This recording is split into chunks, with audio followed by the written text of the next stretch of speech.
earlier in the year, I started a little mini-series here on my channel where I did 6 movies that I would give a second chance rewatch. And the last one from the first round of those was Hostel from 2005. And I will be honest and say that it's not really for me, the first one, and that is because I liked the second half of the movie, but the first half just wasn't for me, and I wasn't attached to any of the characters enough to actually care what happened to them. But in the comment section from that video, I did ask, was the sequel actually better? And a lot of you responded and said, yes, the sequel is better. Hence why today we're watching Hostel 2. But if you don't know anything about Hostel 2 from 2007, let me quickly fill you in. Beth, Lorna and Whitney, 3 young American women travelling abroad in Rome, decide to take a weekend excursion. Lured away from their intended destination, they become pawns in a grisly game designed to entertain wealthy deviants from around the world.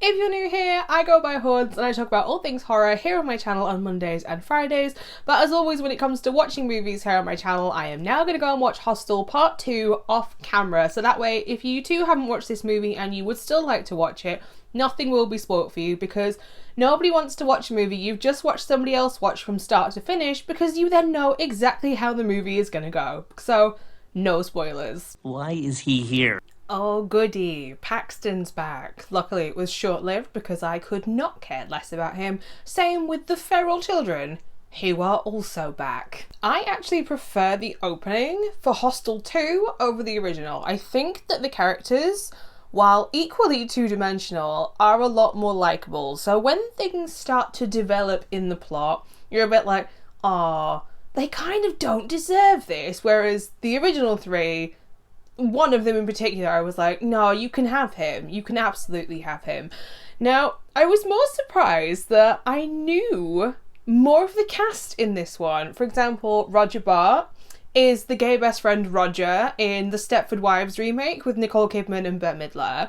And Heather Matarazzo, I hope I'm pronouncing her name correctly, is Stacey Merkin in The L Word. So as you can guess, every time she was on screen, I had this going through my head. Fuck you, Stacey Merkin! I was very pleased to see that there were not just men bidding on the victim slots for the hunting club. Like, I was 100% expecting it to just be like incels or men in really unhappy marriages that, you know, all had like ego problems. But no, there was actually women voting in this as well. And one of them actually wins one of our victim slots.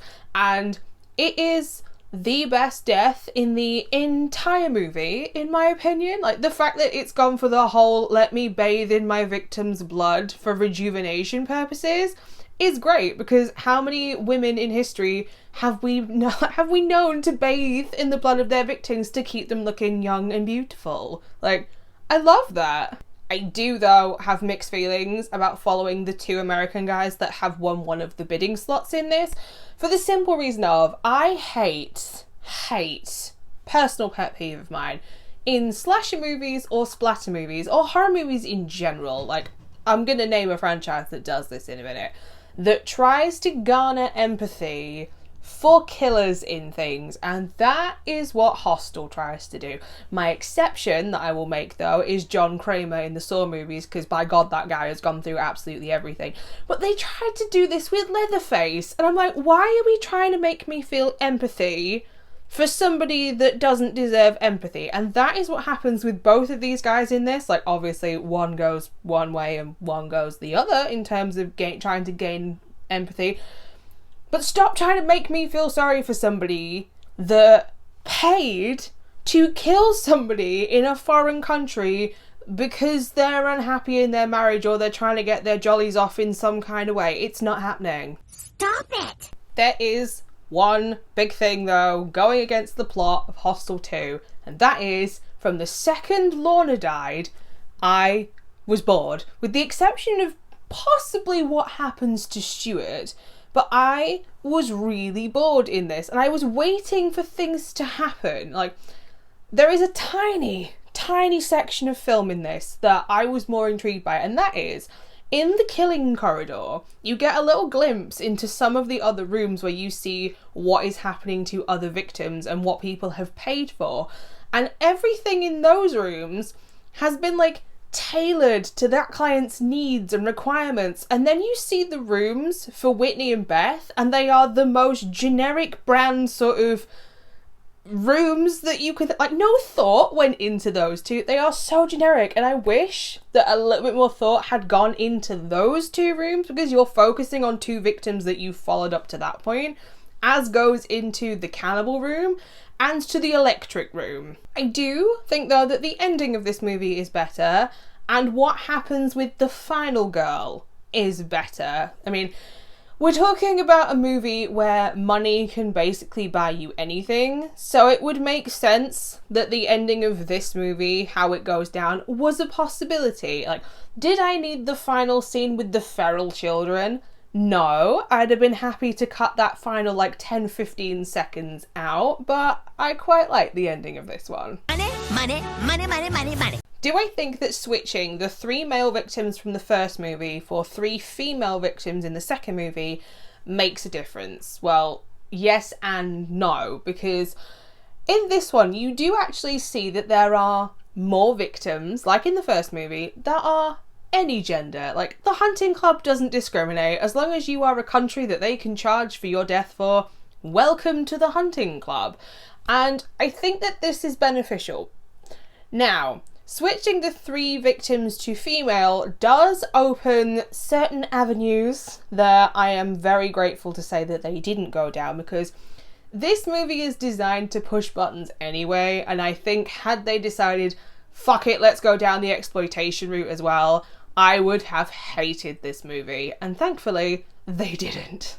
I can't really comment on the locations in this movie because they are basically the same as the first movie. It's the same hostel, it's the same hunting club, but now they've got an H-shaped corridor in it, because at one point you see Whitney run down and then run across and get blocked, and there's a corridor here by 2 prison gates, so congratulations, they've added a new corridor into it.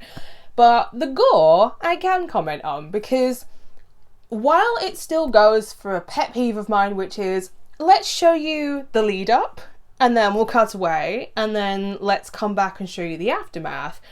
In this one, they do actually show you a decent amount of gore in this, which is a selling point. Like, you're a splatter movie, I want to see the splatter. There will be blood. I am happy to say though that unlike the original, I did get to watch the unrated version for Hostel 2, so I got to watch it in all its gory goodness, because I guarantee that the end scene in the hunting club, that wouldn't be in the theatrical cut, and I wanted to see Stuart suffer a little bit. If you've seen the movie, you know. And the dogs ate good in that scene. Did I enjoy the sequel though, more than the original? It's a difficult question, because the first movie, I really disliked the first half of that movie. Everything up to when you eventually end up at the hunting club. The second half of the movie, I actually quite liked. All the gory stuff, that was great. In the sequel though, there are bits that I really liked, like Lorna's death. I'm going to keep harping on about it. More of Lorna's death, please. That was the best part in the movie. And there's a lot of this movie that I just felt a bit sort of meh about, a bit indifferent. Like, Beth was in no rush to find her friends. You can't tell me differently. She was quite happy to, like, plod around in the spa scene. Like, she wasn't looking for a friend. Whitney and Lorna, goodbye. I'm having a good time. So because of this, I am actually going to give Hostel Part II from 2007 a 2.5 out of 5 stars, which is the exact same rating that I gave the original. Now, these are 2 movies that I can now tick off my list and say that I have watched or rewatched in the case of the first one, and I don't actively plan on rewatching them again. However, controversial opinion is about to come out of my mouth. I am not really a fan of Eli Roth's movies. Him as a director, him as a writer, him and his style just don't vibe with me personally. I know that Thanksgiving that came out last year is an Eli Roth movie, and I do wonder if him changing his genre to a slasher movie will fit better, because he is known for splatter movies. So the thing is as well, I know that Hostel 3 doesn't have Eli Roth attached to it. He didn't write it and he didn't direct it, and it's set in the USA. So I'm not 100% sold on the idea, but at some point I may finish the Hostel series, because I'm curious to know, do I just not like Hostel, or do I just not like Hostel because it's Eli Roth and I don't really like Eli Roth movies? You get my point? So there you have it, my initial thoughts and my review for my first time watching Hostel Part II from 2007. If you've also seen this movie, I would love to know what your thoughts and opinions are down in the comments section down below. Do you like this movie? Do you hate this movie? Are you going to watch it, or are you going to give it a miss? If you would like to know every single horror movie that I watch, not just the ones I talk about here on YouTube, you can also find me over on Instagram and Letterboxd, where I am doing a challenge to watch 150 horror movies throughout the entire year. Or if you would like to, maybe stick around and join the Horde here on YouTube. I will be back on Monday with another solo review, and this time I fancy some like really cheesy like horror comedy, and I found one that appeals to me on a deeper level because we're talking human-animal hybrids this time. So until next time, bye.